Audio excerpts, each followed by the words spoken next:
Hello, traders. It is Tuesday, the 7th of May, 2019. It's 8:01 a.m. here in Chicago, a rainy, gloomy day, unfortunately, after a fantastic weekend last weekend.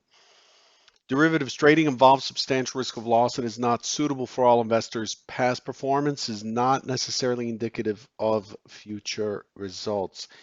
So, some interesting action overnight. We're in a risk off mode. For those of you who uh, uh, did not see um, what happened there on the close, there was an announcement that tariffs would be instituted against China, and that we would be it would be at 25%. Sent the market dropping pretty hard on the indices, and I don't remember what the move was. I think it was like 10 or 15 points, taking back a lot of what we had done. The low overnight's 29.08, 25 in the ES, and we are trading towards it again. So we popped back up at about 220 Eastern AM, about 120 Central, and this is at night, and the market has since drifted. The indices, U.S. indices, have since drifted down. Risk off today. Crude is off. It's losing the most, so 1%. Euro stocks down 0.94% at 32 points down. The Nasdaq's down 75 points or 0.96. The Russell's down 12.3 points, and the S&P's down 22.75 from settlement. The leader today again is volatility. The Bund is up 55 ticks, the bonds are up 15 ticks, and the 10-year note up 8 ticks. So this is what I talked about yesterday with regards to these tweets and news releases. It's really, really important to be aware of what's going on out there. There's a lot of posturing, um, posturing in this negotiation. They're trying to psych each other out, and the market is sort of responding to that. A 25% hike in tariffs is really could be devastating to U.S. companies. There's also the potential that the Chinese government would retaliate by simply pulling deals from U.S. companies such as Boeing and some other huge names. And so it does impact the indices a lot, and it's worth paying attention to. So here we are. Currently, risk off is the mode. What is on deck for today? You know what? Bye bye. What is on deck for today? This morning we get the Canadian IV PMI for April, expecting 53. Not likely. It's considered a higher tier number, but not likely to move us.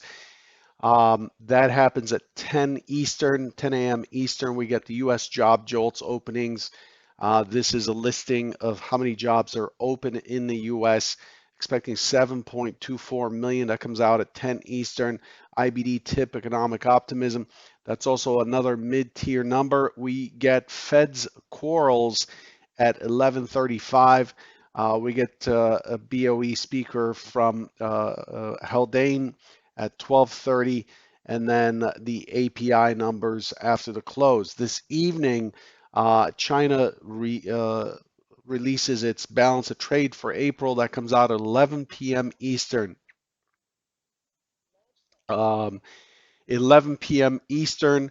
At the same time, we get exports year on year as well as imports year on year. Those are likely to be movers, as it gives us further insight into the condition of the Chinese economy. So those of you who are trading late or the Asian session, you might want to just pay attention to that. So what do we have here? All right. So that's where we stand. Let's take a look at what was expected yesterday versus what we got. Now, if you remember yesterday, there were two reversion scenarios. Reversion simply means that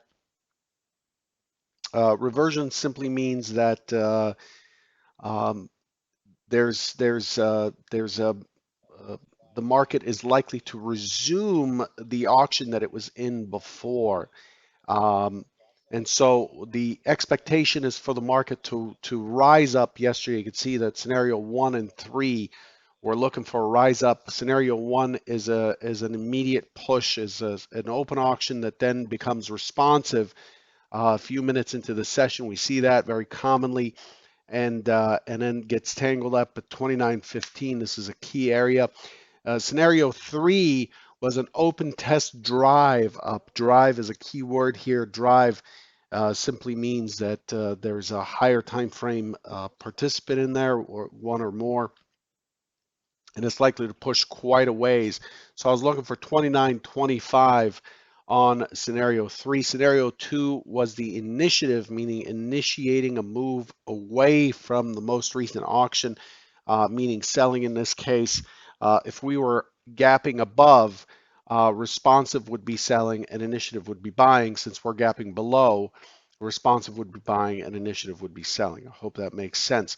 Essentially, are we initiating a new auction away from where we were, or are we responding to an imbalance in the auction or coming back into balance? That's what that means. So we look at these scenarios, and clearly scenario 3 played out.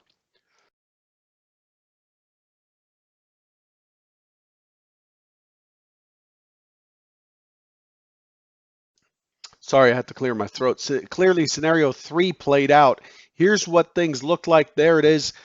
We open at 28.9750. We push down to 28.94, and we have a drive. Look at that push higher. We have a drive straight up. It got tangled up 29.15, this 14.15 area. You can see it balancing out here, and then it pushed into the next key area, 29.25. That was the key target. Stopped at 24.50, just 2 ticks short of our key target before it pulled back to 15 again. 15. This is the next area that needed to hold for buyers to see 25 again, and then the prior day's low, which was 31. So yesterday's auction was quite orderly, in my opinion. There was a fair amount you could do with it. We got pretty good response in the stock zone levels. These gray areas here, these gray areas are the areas I intend to do business in. These are areas I'm expecting a reaction in. Remember, it's not a level, it's not one price, it's a zone. And now that you have the micros, you can trade it pretty much as I always have. With a 3 lot, you can scale in, scale out, all in, scale out, and so on. But you have an opportunity now to try out these trades without being without risking too much. I mean, if you risk $30 per trade, it seems fairly reasonable to me. $30 per trade, $120 a day would be a reasonable risk in the micro ES and across the board, really. So that's where we stand. If you look at if you look at where we ended up building this high volume node right against the low of Friday, the high volume node of Friday, right up against this composite high volume node. This area here, remember 34, 35 from about a week ago or 2 weeks ago, I don't remember. There were there were a lot of touches of this area, and we've built a fair amount of volume in this area, and it just shut the door at 1938, the level above. The level in this area before I shifted it down to 38.75 yesterday was 29.40, and this really has been doing a good job of kind of closing the door on buyers on the way up. So no surprise that we got tangled up here, and then from there we just basically shot down on the news, the tariff news. Here's what's happened.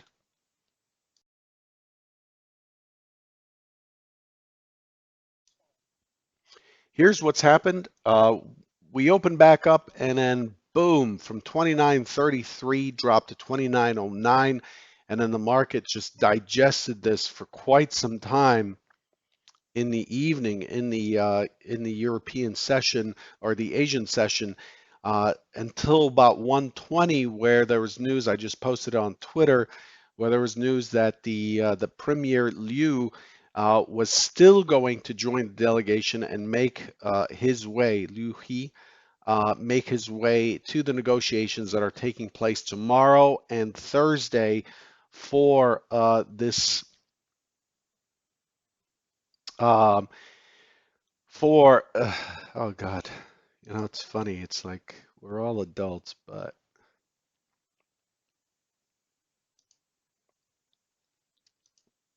all right, you're out. Um, where the news came out at about 2:20 a.m. and it shot back up to 29:30. Couldn't quite make it to the scene of the crime here up at 29:33 and has been drifting since. Here's what the order book looked like. The order flow looked like for this. It's been quite a drift down. So here it is on CT Bookmap. So we just sold off yesterday. Let's scroll back a bit. Oh, I don't have it. Hang on. I have it over here. So we open, we blast down. We blast down right here, run some stops, some big volume going off here, go sideways, and then we pop back up. My voice, we pop back up at 120 central, and then from there, look at this drift down. Let me move to the full depth. This drift down here, just unabated, completely just pushing down and down and down and down, and we just took out the overnight low. The market looks weak to me coming in. It is much harder to predict today. That it's likely to bounce back up. It looks to me like it's exhausted. It's put in a lower high. So if we go back to the overnight session, we've put in this high, we've put in this lower high, and we took out the overnight low just now. To me, this looks weak. It's coming right back to where it was yesterday on the overnight session. It seems like we have tested higher and we are behaving in an exhausted way. So let's take a look at what we're expecting for today. Let me set up the screen. Sorry, I feel like I'm losing my voice. So here's what we're expecting today. The overall scene seems to have changed from quite bullish as we ran up to 29.56 and made a run at it again last Friday to 29.49 or so. And then we tried to get back up there today. We have a lower high. We're one time framing down, lower low, and it looks to me like the market is just likely to continue this pattern until something changes. Now, who here expects that China and the US are not going to come to terms on an agreement for trade? These are the two biggest economies of the world. These are huge trade partners. Obviously, they're going to come to some sort of an agreement and be prepared for that news. It's not like they're going to cut each other off. Remember, tariffs affect the people in the country where the tariffs are being applied. So tariffs in the US just make Chinese products more expensive. For Americans, for example, tariffs by China make US products more expensive for the Chinese. It raises prices. It's essentially a tax on the citizens as a way of punishing the other country's trade balance. So to me, it's in no one's interest not to work something out. So what are we looking at for today? The primary scenario is we are trading up against this overnight low. We're in the 2905 area. I'm expecting a reversion back towards the 15 area. I'm looking for a response, and I'm looking for an impulse down through the overnight low and then to start drifting back down towards 28.94 and then to continue to push lower. This is barring news, but I am going to be stalking short in the 29.14 area. If that gives way, then we are likely to be in this high volume node here from yesterday, and we're likely to test 29.25 from there. So as it drifts up, I'm looking to see that the buyers are weakening, and I'm looking to get short against this 29.15. That's the key plan for today. The secondary is that it opens, drifts down immediately as a continuation of the overnight. I mean, we just had a move from 29.1450 to 29.04 almost as an impulse, and that could continue on as it drifts down. I'm expecting it to to fight out the 2900, fall through, and then ultimately revert back, and we end up with potentially an inside day where the market is just going to stand by for the conversation to take place tomorrow. Okay, but I'm looking for a reversion up that gets confronted by selling. The buyers that came in yesterday, the buy the dip buyers that came in yesterday, did not get rewarded if they're holding for a swing here, and they're likely jittery and are waiting for prices to push higher to get out. I'm expecting this area to present resistance between 29.1450 up to 29.25. That's the primary expectation. I won't make a third scenario. But those are the two key ones that are likely to play. I would be patient today. For sure, there's likely to be jitters both ways. Make sure if you're a Convergent member, you have within your membership, you have Trade the News, the full Trade the News service. Make sure that's running and make sure you're paying attention to any news that comes out to pull your trades or pull your positions or whatever. It's just that kind of market today, and I think everybody's nervous and waiting to see what the administration and the Chinese do. Good luck today, and I'll catch you tomorrow. Take care.